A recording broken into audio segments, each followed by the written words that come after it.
Welcome to the Rookie Scale Film Room. Joining me today, just about a week out from the draft, is NC State's Dereon Seabron. What's going on, Dereon?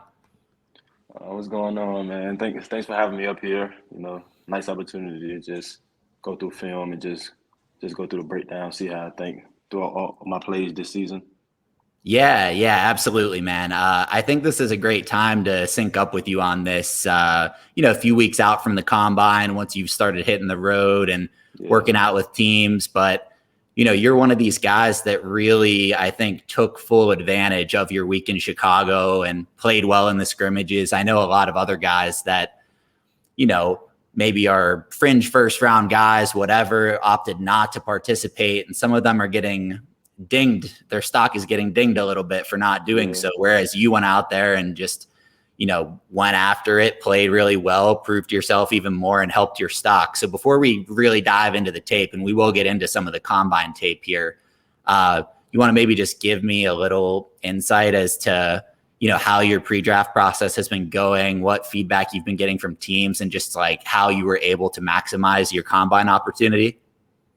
The pre-draft process, it's a long process, with just working out and then flying out like really the same day or even the next day. So just there's a whole lot of traveling, but like you get used to it after a while, especially like multiple workouts. But for the most part, I've been getting like pretty good feedback from teams. Well, I don't really talk to them, but like they talk to my agent Austin, then he'll fill me in on how they think I did in the workout. Yeah, no, that's good. I mean, it's a great experience to kind of get in front of these teams, get a feel for what the organization is like. And, when the lights were shining brightest and all 30 of them were there watching you guys all compete, you definitely took advantage of that. So got some positive momentum going here toward the draft. Excited to see what's to come. But let's just take a few minutes here to dive back into some of your film from, we're going to focus primarily on February forward, like the back half of the season, and then into the combine scrimmages here, and dig into some strengths and some potential improvement areas. Sound good? Okay. Yes, sir. All right, let's do it.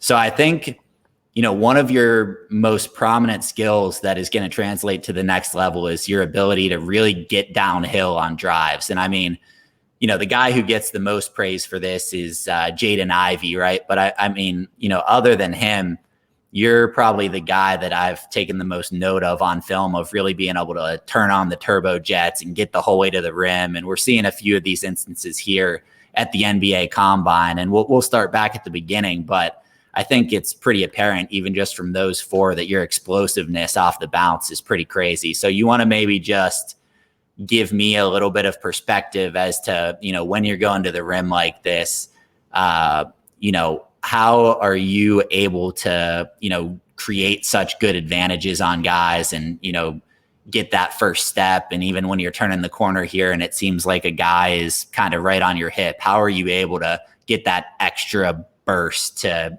create an alleyway to the rim? Yeah, I think it's really, just like you said earlier, with my first step and then with like my length and my speed, when you just combine those two, it just most guys can't really like stop it or just stop me from getting to where I want to go, which is to the rim. Yeah. And I mean, on this one here, it's not just that straight line burst or first step. It's a little kind of funky craft with the handle here. You got, I think, a little bit of underrated handle and functional handle in these kind of instances here. You got this nasty crossover, and then, this guy tries to step in, maybe take a charge or something, and you kind of have that in-air body control that we'll end up getting to that a little bit more later on. But, you're not just put your head down, get to the rim guy, but you can finish through contact and do some pretty creative stuff in the air as well, I feel like. Yeah. Especially in that one before that, I was trying to like create the contact as I was going to the basket. And it's kind of like hard for sometimes the defense to defend because like right there I went up with my left, but I finished with my right hand. So like it's kind of harder for them to block it. Yeah, and I'm glad that you bring that up because, I first really started digging into your film, shortly after conference play started, and you were really kind of bursting onto the scene as one of the most improved players in the country. And this right here is a great example in the combine of what I saw maybe 15 times during the season. And it seems like one of Yeah. your kind of go-to funky moves where you drive to the left like this. Guys think you're going to go up with the left hand, and then you kind of bring it back across your body and finish with the right. Is that something that you've kind of always had in your bag since you were younger, or something that's kind of just come into the fold since you were at NC State? Or how did you kind of learn that, and how did that become a go-to move for you? I mean, I really think I added it when I went prep school, which was Massanutten Military Academy after high Yeah. school. So like that was like my first time playing against like I want to say like better big, so like better athletes. Because Yeah. in high school, it really wasn't any big man, especially like in my area, like the public school area. Sure. So I could just go with the left and finish with the left. But like as I started playing against bigger opponents, I had to learn like how to adjust in the air, like try to make sure they couldn't block it. Yeah. And I mean, you've made great use of that now in the ACC against some of the best competition out there. And no one seems to know what to do with that move. It's pretty unorthodox. It's pretty funky looking, but it seems to always work, at least from what I've seen. At first, like coach didn't like it. Like he didn't like how I was finishing like that. But when it's going in, you can't really say nothing. So Yeah. No, I could understand a classic coaching mentality. We would be like, oh, go up with the left, finish with the left. yeah. But after enough times, they probably figured out that it worked just fine. Yeah. Cool. Well, so after all these, nice combine finishes, this last one, obviously pretty fun, getting the whole way around the corner guy stunts, and you just go the whole way to the rim for the dunk. I wanted to talk about this one right here. So you're playing North Carolina. It seems like you are still always ready to, anytime you get a big man switched on to you in a situation like this. I mean, I feel like you always have such an advantage, especially with what we were talking about before about being able to get downhill, get to the rim, and have that speed advantage against these guys. And then again, a creative finish. But you want to maybe talk me through, I guess, when you're facing some big guys in a switch like this, what is it that you're kind of looking for? What is it that you're surveying, with the entire defense when you're trying to break this guy down, when you kind of know that you have that speed advantage? Yeah, it's crazy because like a lot of teams didn't really switch like 1 through 5 or even just switch a big onto whenever I had the ball. So like whenever I Yeah. seen that I had the mismatch, I knew like I could blow by him. But then again, I get the advantage because since he's a 5 man, so he's like really supposed to be in the paint. I'd rather like have him on me initially, like blow by him, and then I know at the rim is not like a rim protector down there. Right. So you're basically, you're sizing him up. You back up a little bit here. It's like to get him even further out of the paint. But at this point, are you already kind of, like you said, there's not their main rim protector, obviously, because he's out here on you, but are you already kind of like reading these backline help guys back here to figure out, okay, once I inevitably blow by the big man, like what's my next thing going to be? How am I going to, find that crease in the help side defense? Is that something that you're kind of surveying before you even make your approach here? Yeah, that's what I do. Like when I see a big one and I like back out to like see like what is the help side defenders going to do. But since the way our front court was, like we had a lot of young bigs, so like Yeah. it was kind of tough for them to like be in the right spots at the right time. So even if I was to beat a defender, be able to like dump it off to them when their player like comes to help. So like yeah, it was just really just making reads and just really knowing my team. Yeah, and I think that's a really good point, and I think that's sometimes something that can get lost in the course of scouting and when people are digging through the stats and stuff, like taking into account that team context and what the floor spacing is like and just what your team around you is like. It's kind of crazy that you were able to keep relentlessly getting to the rim like you did with a not super well spaced floor, right? Like Yeah. It's not like you had a stretch 5 that is kind of, drawing the opposing bigs out further to the perimeter or shading them away from the help side. Like, basically every time you were getting to the paint, there's a wall of guys there, but you were still, figuring out ways to finish through them, which I think is obviously impressive and commendable. But theoretically, at the next level, it might get a little easier for you if, there's more floor spacing out there for you, right? Yeah, I definitely think so. Like you said, even with the floor space and just having people around me that, people couldn't like really help off that much because at the next level, everybody can like make a shot. So it would definitely be easier than it was with college with them loading in the defense against me every time I drove. Yeah, exactly. Like even in one of those combine clips, we saw a guy, on the wing there was only able to kind of stunt in on you because there was a shooter in the corner. And when Yeah, guys aren't able to help the whole way into the paint, that's where you got an easy dunk in the combine, yeah, right? So I think there could be a lot more of that at the next level for you. So another kind of aspect of your attacking mindset that we're going to go through a couple like really creative like ways of getting to the rim and kind of knifing through the paint through the help side guys. So here you end up rejecting the screen, right? But I want you to kind of talk me through what it is you're seeing on this play every step of the way. So maybe kind of walk me through what's happening right now and what you're kind of looking for. yeah. I actually think I remember this play. I think this was actually just a long like offensive rebound, and then like I was Yeah. gonna try to set up an offense, but the way they was guarding the screens, like they were just trying to keep me on the sideline, not let me get off middle. So that's when I knew to reject the screen. And then I seen Yep. like how wide the big was. It was kind of like a drop coverage, so I knew I could split him. And then after that, I just had to finish. Yeah. And then even when you get here, that got another guy helping across, and you have like the, finesse to be able to kind of still get up and get that thing up there. So, I thought that one was pretty impressive. And then this starts getting it even more into the footwork here on this one, right? So it seems like this thing starts on a little bit of a broken play. Your guy's kind of going up for a shot, realizes it's not there. And your man sort of helping over here because he thinks the shot's going up. So what, Yeah. I guess as you're processing what's happening here, like what are you seeing? Is it kind of like the extent with which he's helping gives you this angle to the rim? Like what are you kind of reading in this situation right now for your next move once you get the ball? Yeah, my man, he was like really covering too much ground with trying to be like at the top of the nail.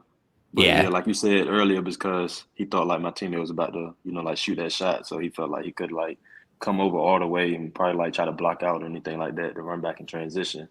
Then when I caught it, I Right. knew I had the angle.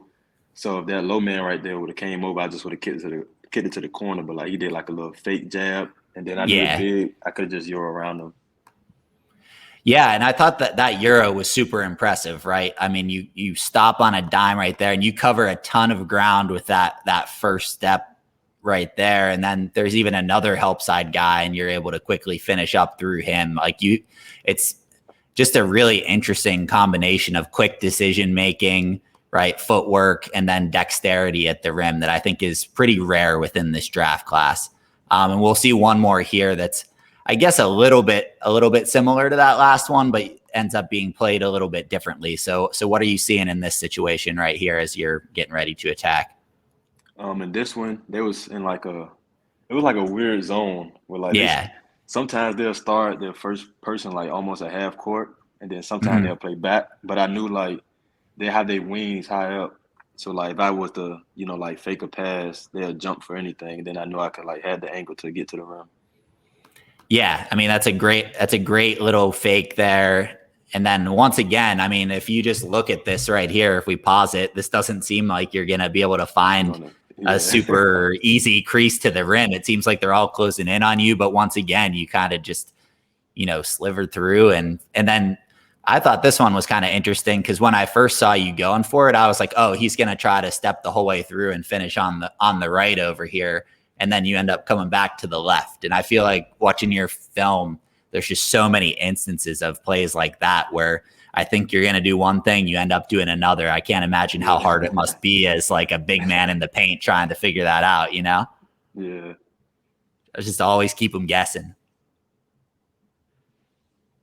So I think the next one here. So yeah, these ones. This is another kind of interesting thing that I saw in your attacking mindset and getting downhill is kind of this really long extension dribble that kind of gets you this extra space and gets you that alleyway to the rim. You kind of really put the ball out there sometimes, and I don't think yeah. people are expecting it. So we'll let these two clips play, and maybe you could talk me through where you kind of learned how to do that because I think it's a really effective move.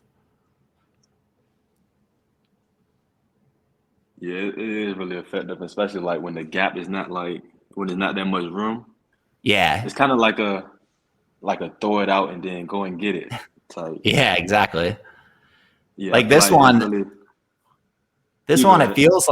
feels like he's hanging with you, right? Like it looks like he gets over that, playing good defense. And right here is where it all changes. You Yeah, truly do like throw it out there. It's interesting. And again, it's something different, right? I don't see a ton of guys doing this. yeah.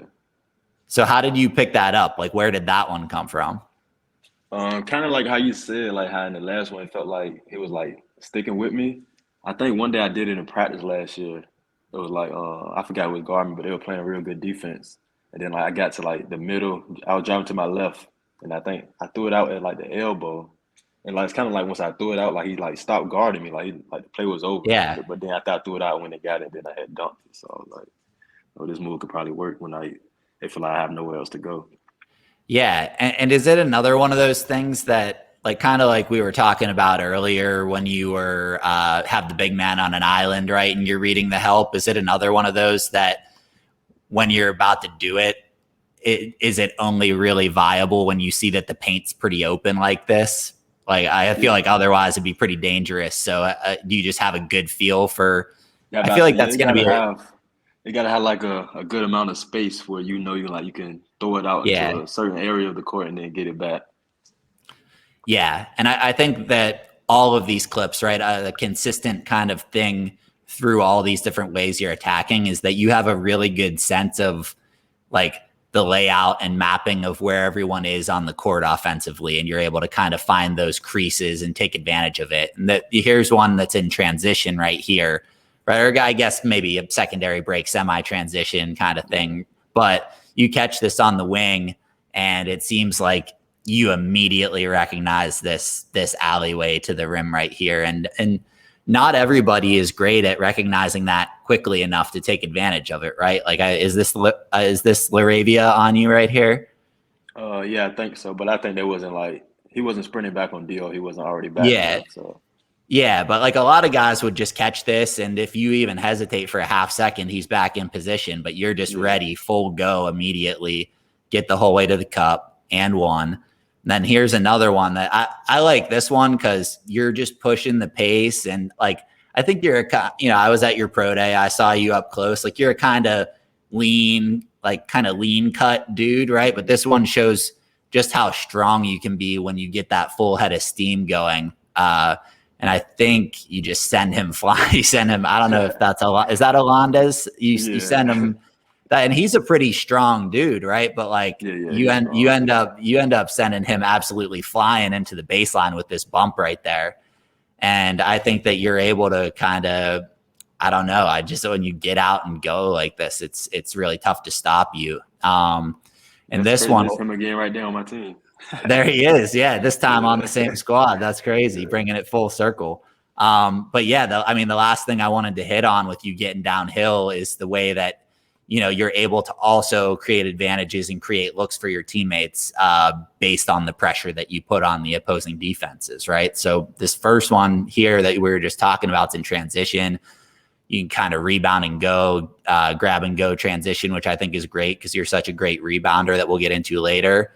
And this is just an awesome play right here. But I think it's a good little microcosm of just it's early in the game. You're playing against Clemson. I'm sure the scouting report is Seabron likes to get to the paint. Seabron likes to get to the yeah, paint. Everybody help, right? yeah. And so you start going across, and all of a sudden there's three guys on you right here, and rather than force it up, you make the smart play.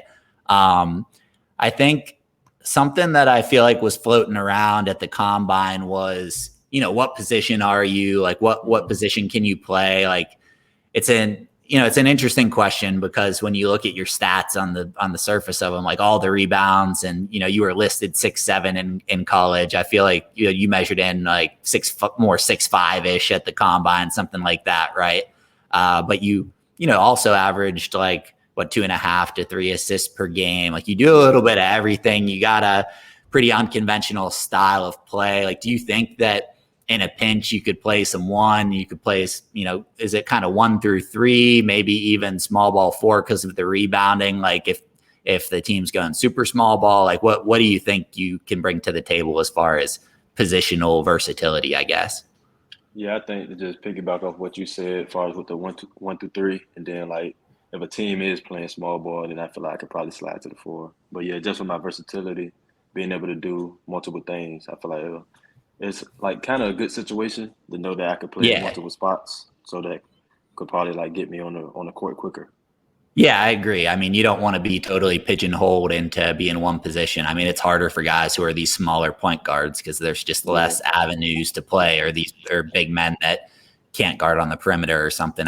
Feel like you can bring a few different things to the table, right? If you have a few really truly like valuable skills that can get you on the court, and then having that positional flexibility is just kind of icing on the cake.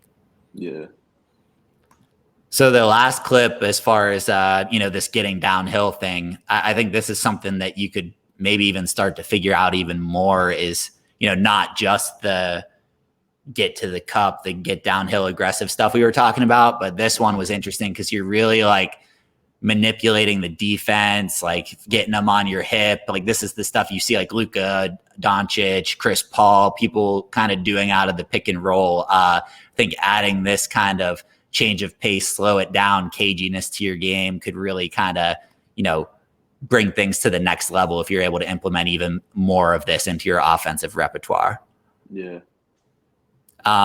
So the next thing that we're going to go to, I think, is improvement area offensively. And what we're going to focus on is shooting, which is probably no surprise to you. I'm sure that's just what some teams have said or what you've always been hearing, right? But I was at your pro day. I saw you shoot up quite a few shots up close in person in front of, onlooking scouts and whatnot. And I think the shot looks pretty good. Like sometimes it comes out a little bit flat, but all in all, it's not like a broken form. You see guys with way, way worse form come up and, end up molding into being decent shooters at the NBA level. So what have, I guess, you been working on as far as that goes, and what is your outlook for continuing your shooting development and growing as a shooter before we get into the clips here? My first couple of weeks of pre-draft, we really just the main focuses was like you said, getting my shot up, just because I didn't shoot that many threes this year, but a couple of them that I did shoot, they probably was flat. It really was just working on a wider base. Those were probably the most important things. Yeah, no, that I think that's a good thought process there, and I think that's a good outlook. I mean, it is encouraging that you shot over 70% from the free throw line. That's solid, right? And to your point about not taking a ton of threes, you only took 63 total threes across your 2 seasons at NC State, right? But I think if you can add that to your game, it even makes you getting downhill that much more difficult to guard. If guys are going to have to further respect the 3-point shot even more than they are, then you're going to be blowing by guys even more. But to your point, I think, sometimes it's just in this clip, a little bit of hesitancy to take it, right? Like it's, you end up with some space, and it's kind of just that little moment of hesitation is what maybe throws it off kilter a little bit. Like I've seen a bunch of other clips of you shooting where you're more, catch and shoot from the corners, looking a little more confident, seeing you knock down a few from the left corner and just kind of let it fly. This right here, I understand it's late in the game. You're up by 19, but big man is just standing at the free throw line, kick it here, kick it back. Like you have all the space in the world.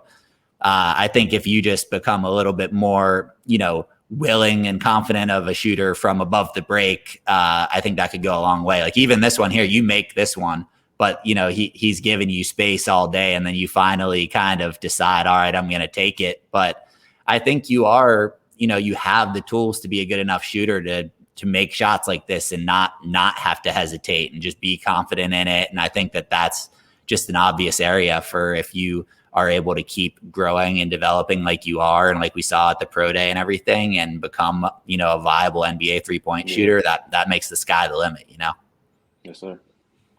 Cool. So next thing that we're going to pop over to here is your rebounding on both ends of the court, right? I mean, when I first saw your name. It was from just running a few stat queries early on in the season. I'm like, who's averaging X number of points, X number of rebounds, and whatever, just like a few other things added in there. And then like every time it'd be Dereon Seabron. And then I have a buddy named Evan, who's a very data oriented draft guy that sends out this email list of top stat lines every day in college basketball. And every time I'd open up the email, Dereon Seabron. I'm like, all right, what is up with this guy? And a lot of times it was the rebounding that was really fueling a lot of it, right? And offensive end, defensive end, there's just like a relentlessness to your rebounding on both sides of the ball. So we'll kind of let these play through, but could you maybe speak to like, what your approach is rebounding, like how you're able to just like keep that motor running so hot to like maintain these extra possessions and to clean up possessions defensively? Like, what is it that makes you able to, just keep this mindset and be so effective at it? I think it really started my sophomore year in high school when, because our team was like kind of deep as far as like depth wise. So I feel like I didn't really have opportunity to have the ball in my hand that much. So the only time I had to like really like be effective in the game was rebounding, whether it was offensive or defensive. And then another thing I know is like I can get a defensive rebound and then like start my own fast break. So I feel like that was always one of like my favorite things to do.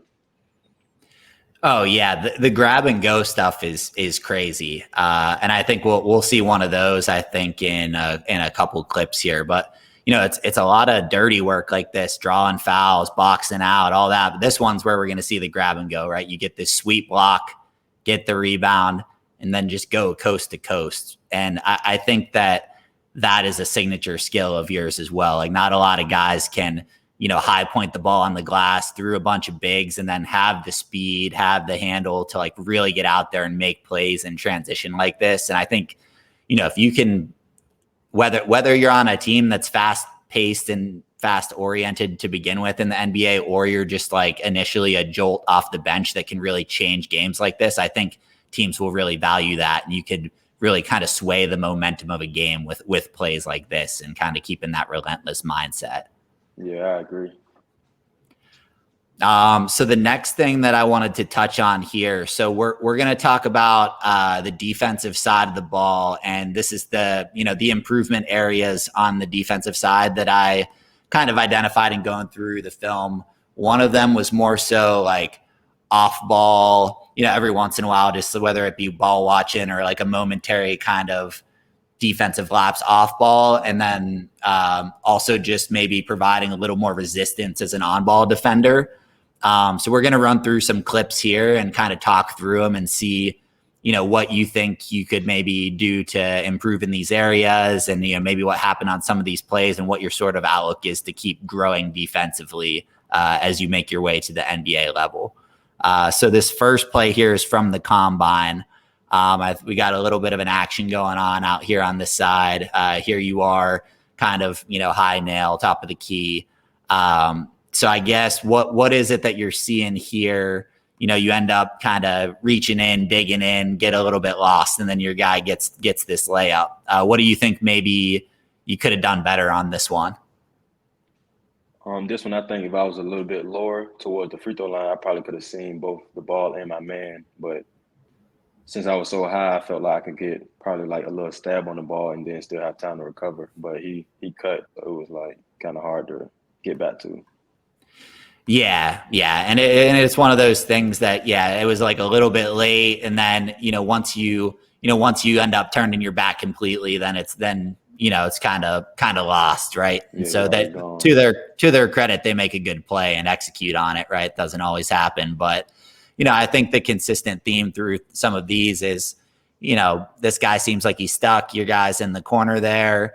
Might have peaked up this way a little bit, and then all of a sudden there's a back cut, right? And these are just definitely some cherry picked plays to illustrate the point, right? Like it's not like this was happening all the time, but I think what's encouraging is what we were talking about earlier on the offensive end with how strong your understanding is of like the mapping of the court and where everyone is on that end when you're getting downhill and attacking the paint.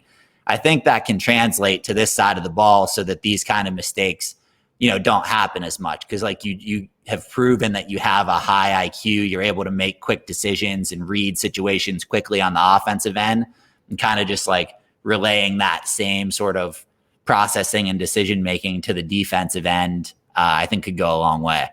Yeah. And then the last thing here, just some on-ball stuff, right? So just providing a little bit more resistance to ball handlers as they're getting downhill, whether it's, making that extra step to get in front of them, keep your hips in front of them, or, even just getting your hands on them a little bit. I know they're a little bit, strict about the hand checking rules at the NBA level, but even just making some sort of contact. I know you end up like I've seen a few times, like you pull your hands up, like you don't want the foul called or something. But I think in some instances it's better to either take the foul or just get yourself in front of them and kind of see what happens, as opposed to these ones, right? Yeah. Most likely probably take the foul, but probably they have 5. Yeah. I mean, then some of those, are exactly what you're saying, like game situation, right? Like sometimes if you can't pick up a foul, that's the right move. But, I think you guys, similar context type of thing as we were talking about earlier on offense with, you having a bunch of younger big guys in the paint makes it tough to drive into the paint when it's all congested. Like you guys as a collective team, struggled defensively. Kind of the flow of these games get a little bit messy throughout the course of the year. So sometimes these moments are going to happen, and especially when you're tasked with carrying, you and Turk were carrying such a heavy offensive load that it's hard to be expected to be 100% locked in every possession on defense too. So like that's understandable, but when you do make this transition to the NBA, your role off the bat will probably be a little bit more limited, more of like a, bench guy, rotation guy, energy guy. And so when you do kind of do that, you do have that mentality already to go all out and exert all this energy, but you got to just, I think, make sure to maybe cut back on a few of those type of plays on the defensive end, and then you'll be able to definitely stay on the court, Cool. Well, that's all I've got, man. So this was fun kind of running through all your clips and, talking through your translation to the NBA level. But before we wrap up here, just wanted to ask 2 more questions. So the first one here is, what is your why? Like, what drives you to be the best basketball player that you can be? I'll probably say just my love and passion for the game. Like that's all I really did, growing up. So like I think I fell in love with basketball in like middle school. So that's when I started like taking it more serious and knowing that I like put in the work that I could like make it to the next level and do something with it. Yeah, no, that's awesome. Just the love for the game is sometimes all you need to, have that self-motivation to be as good as you can. And seeing the improvement that you made this year in particular, I think is really encouraging that could continue. And the last question I have is, I just want to give you the floor to express to any NBA teams out there that, whether they're ones you've worked out for or ones you haven't, anyone who might be interested in drafting you here in about a week. Who is Dereon Seabron, and why should this team bring you into their organization? I feel like I'll be a good player to have, not just on the court, but off the court as well. Just being always positive in the locker room. Always staying level-headed, somebody that's going to always come out and compete.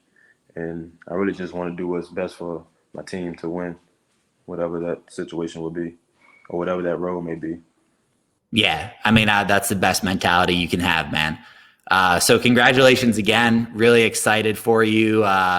Enjoyed following along with your ascension to, draft prospect prominence this year. And you've kind of kept that going through pre-draft, like we talked about at the beginning. So excited to see where things kind of shake out on draft night here. And then, I'll be out at Summer League in a month or so here, and looking forward to seeing you compete out there too, man. Yes, sir. Thank you. I appreciate it.